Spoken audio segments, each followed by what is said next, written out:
তার হাতে অনেক অস্ত্র, আয়ুধ সমূহ। আরো 3টে চাবুক তার কাছে আছে আলাদা। সে 3টে চাবুক কি? আধ্যাত্মিক, আদিভৌতিক, আদিদৈবিক।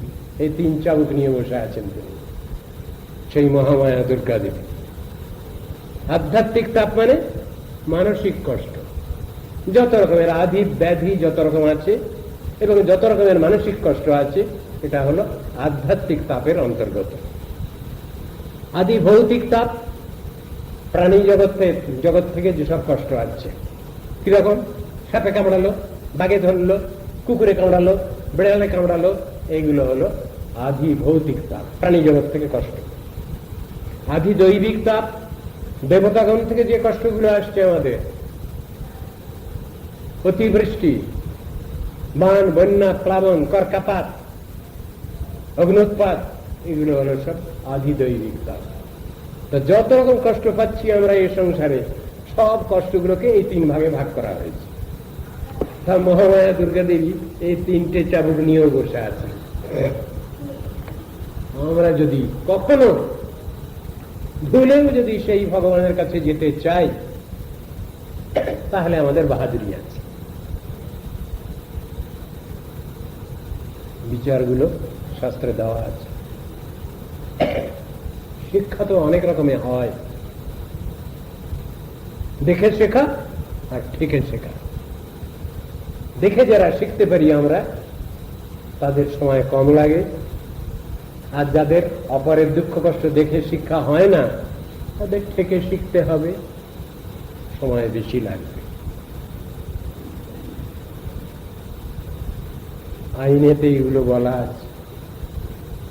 সাধন ভজন আমরা করব ভগবানের, মালিকের। ভজন শব্দটার ব্যাখ্যা দেওয়া হয়েছে শাস্ত্রে, ভক্তিরস্য ভজনম, ভগবানের সেবা, ভগবানের উপাসনা, এই ব্যাখ্যা দেওয়া হয়েছে। কোন কর্মচারীর সেবা, কর্মচারীর উপাসনা এ কথা কোথাও বলা হয়নি। যত দেব দেবী আছেন এরা সব কর্মচারী, কর্মচারিণী, সেই কথা শাস্ত্রে বলা আছে, গীতা ভাগবত। ভজন্তি যে যথা দেবান দেবা অপি তথৈবতান ছায়েব কর্মসচিবা সাধব দীনবৎসলা ছায়েব কর্মসচিবা। এই সব দেব দেবীগণ এরা হচ্ছেন সব কর্মসচিব, কর্মচারী, কর্মচারিণী, সে কথা বলা হয়েছে। আমি কি কর্মচারী কর্মচারিণীকে ভগবান বলবো, মালিক বলবো না? কখনো মালিককে বলে ফেলবো কর্মচারী কর্মচারিণী, দুটোই ভুল থিওরি। আমি মালিককে মালিক বলবো, কর্মচারীকে কর্মচারী বলবো, এইটাই হলো বাস্তব সত্য কথা। উল্টো পাল্টা বললে তো হবে না। জীব বা জীবাত্মা কোনদিন ভগবান হতে পারে না, পারবে না, সম্ভব নেই। কিন্তু আজ এই নিয়ে এই দুনিয়ায় খেলা খেলি সব, যেটা কোনদিন হবে না, তাকে কি করে মেনে নেওয়া যাবে? একটা কাক, সে হতে গিয়েছিল ময়ূর, জানেন আপনারা? বাচ্চা বয়সে গল্প পড়েছিলাম। সব ময়ূরের পাখনা লাগিয়ে একটা কাক ময়ূর হতে গিয়েছিল। শেষকালে কাকের দলেও তাকে নিল না, আর ময়ূরের দলে গেলে তারা ঠুকরে ঠুকরে তার পাখনাগুলো সব ছাড়িয়ে দিল। মাংসপিণ্ড একটা, কোন দলেই মিশতে পারল না সে। তা করলে তো হবে না। শাস্ত্রের উদাহরণ দিয়ে বোঝানো হয়েছে, একটা কাকের ঠোঁট যদি সোনা দিয়ে মুড়ে দেওয়া হয়, তার পা গুলো যদি সব সোনা দিয়ে মুড়ে দেওয়া হয়, মণিমাণিক্য দিয়ে যদি মুড়ে দেওয়া হয়, এক একখানা পাখা যদি গজরাজ মুক্তা দিয়ে মুড়ে দেওয়া হয়, তাহলে কি কাক কোনদিন রাজহংস হতে পারে? পারবে? উদাহরণ দিয়ে বোঝানো হলো, কাকস্য চঞ্চু যদি স্বর্ণযুক্তা মাণিক্য যুক্তং চরণং চৌতস্য একৈক পক্ষে গজরাজ মুক্তা তথাপি কাক নচরাজ হংস। হে জীব, তুমি কেন ব্রহ্ম হতে চাচ্ছ? তুমি কেন ভগবানের সিংহাসন দখল করতে যাচ্ছ? মূর্খ কোথাকার, অর্বাচীন। তুমি যা তাই থাকবে। কবি এক জায়গায় বললেন, more than a man you cannot be. আমাদের লর্ড মেকলে তিনি বললেন, এর বাংলা অনুবাদ কি হলো? সবার উপর মানুষ সত্য, তাহার উপরে নাই। গালভরা আওয়াজ। কবি কি বুঝাতে চাইলেন? সবার উপর মানুষ সত্য মানে ভগবানের উপরে না,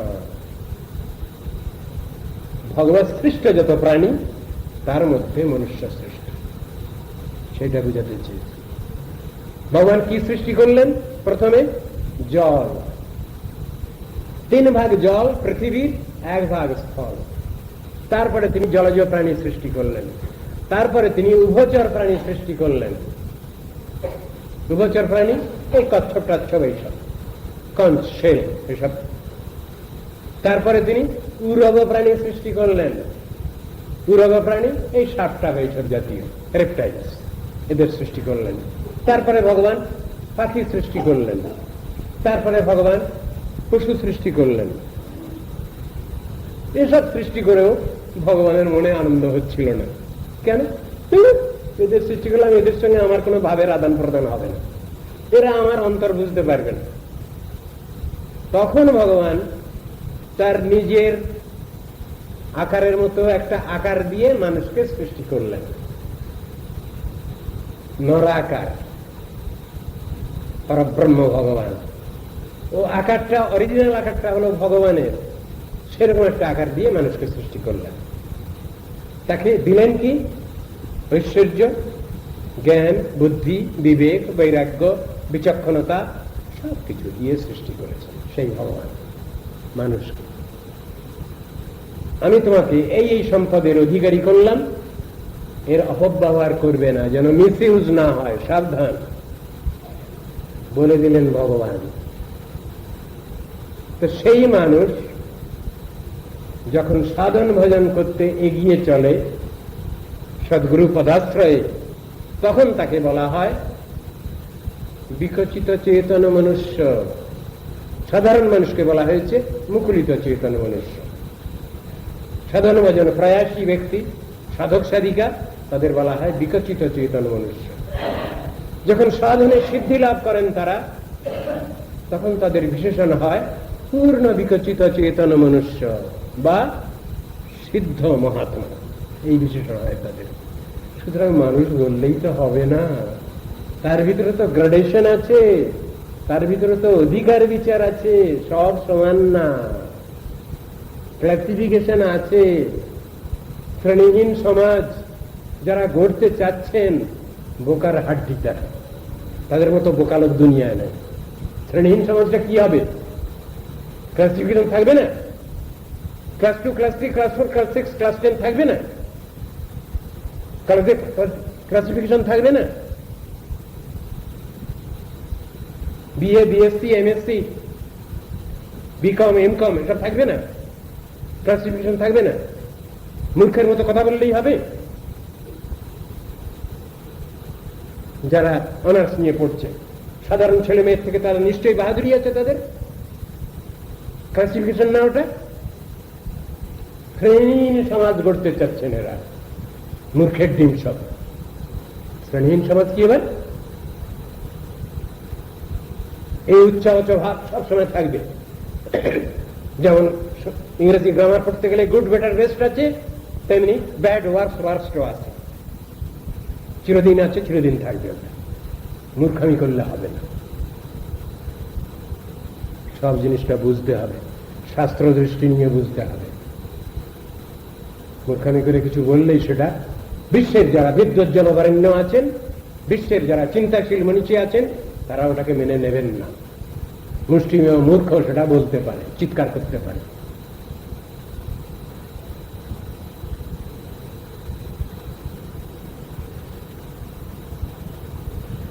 এসব শ্রেয় আধৎস গোপ গোকুল নন্দন অনেন সর্বদুর্গানি জুয়েমঞ্জস্তরিষ্যত।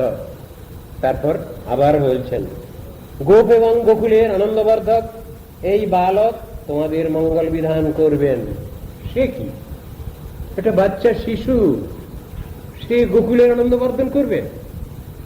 আবার তার মা বাপকেও বলা হচ্ছে গর্গ ঋষি বলছেন, তোমরা তো মা বাপ, তোমাদেরও কল্যাণ বিধান করবে এই ছেলেটা। তাহলে কেমন ছেলেটা সে?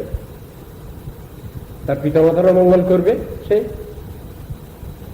তোমরা ইহার প্রসাদে অনায়াসে সর্ববিঘ্ন অতিক্রম করবে, সর্ববিঘ্ন অতিক্রম করতে পারবে তোমরা। তাহলে ওই ছেলেটা কি? ছেলে তো ছেলে নয়, দেবতা নিশ্চয়, স্বয়ং ভগবান পুত্র হয়ে এসছেন, তো ওই জন্য কথাটা হচ্ছে এখানে। সাধারণ শিশু হলেও কথা বলা চলতো না। ঘুমিয়ে আছে শিশুর পিতা, সব শিশুরই অন্তরে। শিশুর পিতা ঘুমিয়ে আছে শিশুর মধ্যে, কিন্তু শিশু ইজ ইকুয়াল টু পিতা, এ কথা যদি বলি তাহলে অঙ্ক কষা ভুল হবে। শিশু কোনোদিন বড় হবে, সে কোনোদিন পিতা হবে, কিন্তু শিশুই পিতা, এ কথা বলা চলবে না। ছাত্রই শিক্ষক যদি এ কথা বলা হয়, মূর্খামি হবে। ছাত্র কোনোদিন লেখাপড়া শিখে সে শিক্ষকরা করতে পারে, কিন্তু ছাত্রই শিক্ষক, এ কথা মেনে নেওয়া যাবে না। বিচারাধীন আসামি, তাকে যদি বলি আমি হাকিম, মূর্খামি হবে। বিচারাধীন আসামি, সে কোনোদিন মানুষ হয়ে লেখাপড়া শিখে সে হাকিম হতে পারবে, কিন্তু বিচারাধীন আসামি হাকিম নয়, ওটা মেনে নেওয়া হবে না। সব জিনিসই তো একটা যুক্তি আছে, তত্ত্ব আছে, সিদ্ধান্ত আছে, সেই অনুসারে সবটাকে মেনে নিতে হবে। এখানে গর্গ ঋষি বলছেন, তোমার এই ছেলেটা নন্দ মহারাজ সমস্ত গোকুলে সমগ্র জগতের কল্যাণ বিধান করবে। তোমরা এর দয়ায় কৃপায় সর্ববাধা বিঘ্ন সব অতিক্রম করবে। পুরাণেন ব্রজপতি সাধব দস্যু পীড়িতা অরাজকে রক্ষমানা দীর্ঘদস্যুন সমাধিতা সমেহিত। ঘুরিয়ে ঘুরিয়ে বলছেন, সোজাসুজি বলছেন না। এখন বলছেন কি, দেখো তোমার ছেলেটা কে জানো? যখন দেবাসুর সংগ্রাম হয়েছিল, সেই সময়ে তোমার এই ছেলেটার প্রভাবে, দয়ায়, কৃপায় সব দেবতাগণ যুদ্ধে জয়লাভ করেছিলেন।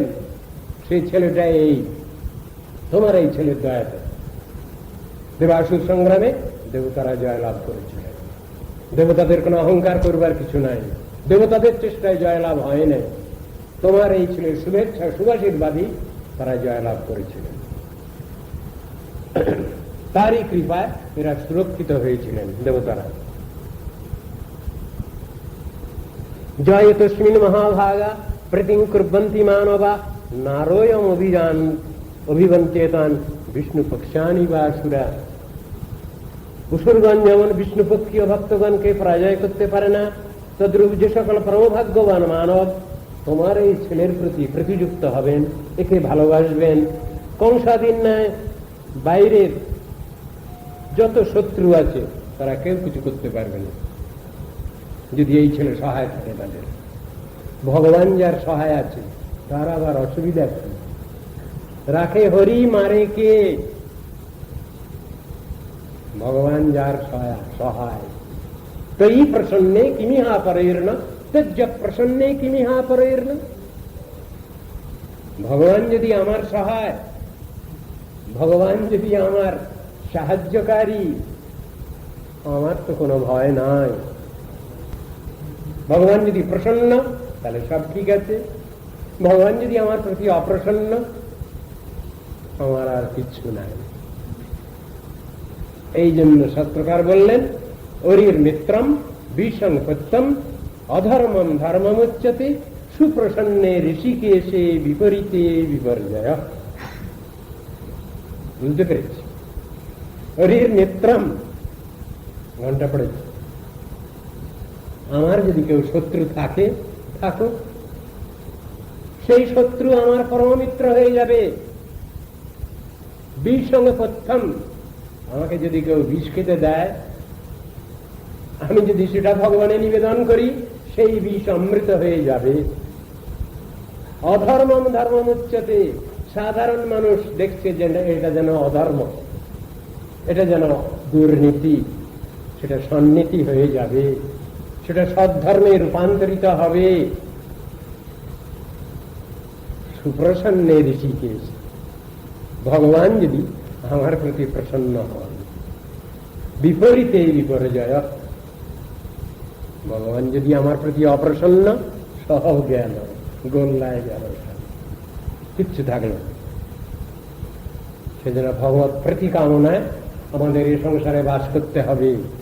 আমরা সব রকম ধর্মের কর্ম করব, দৌড়ঝাঁপ করব, শারীরিক মানসিক পরিশ্রম করব, কোনোটাই আপত্তি নাই, কিন্তু ভগবানকে বাদ দিয়ে নয়, ঈশ্বর চিন্তা বাদ দিয়ে নয়, নীতি আদর্শ বাদ দিয়ে নয়, এটাকে নিয়েই চলব, তাহলে সবটার মূল্যায়ন আছে।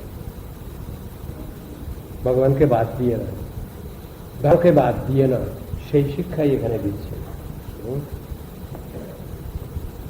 তস্মাৎ নন্দায় নন্দাত্মজোয়ংতে নারায়ণ সমো গুণৈ ক্রিয়া কীর্তানুভাবেন গোপয়স্য সমাহিত। সর্বশেষ উপদেশ গর্গ ঋষি, নারদ গর্গ ঋষি বলছেন নন্দ মহারাজকে, শোনো নন্দ, আমি শেষ কথা তোমায় বলছি এখানে। কি? অতএব হে নন্দরাজ, তোমার এই যে পুত্র, রূপে গুণে শ্রী কীর্তিতে প্রভাবে তিনি সাক্ষাৎ নারায়ণ তোমার ঘরে এসেছেন, জেনে রেখে দিও। ছেলে তোমার বটে, এতে সন্দেহ নাই, কিন্তু স্বয়ং ভগবান তোমার ঘরে এসেছেন বাৎসল্য স্নেহের বশীভূত হয়ে। তোমরা সমাহিত চিত্তে এই শিশুকে পালন পোষণ করবে, আদর যত্ন করবে, সব কিছু করবে, এর প্রতি শ্রদ্ধা ভক্তিও রাখবে। যারা তোমার এই ছেলেকে ভালোবাসবে তাদের কোনো বাধা বিঘ্ন থাকবে না এই সংসারে, তাও বলে দিচ্ছি। এই বলে গর্গ ঋষি নিরস্ত হলেন। আমার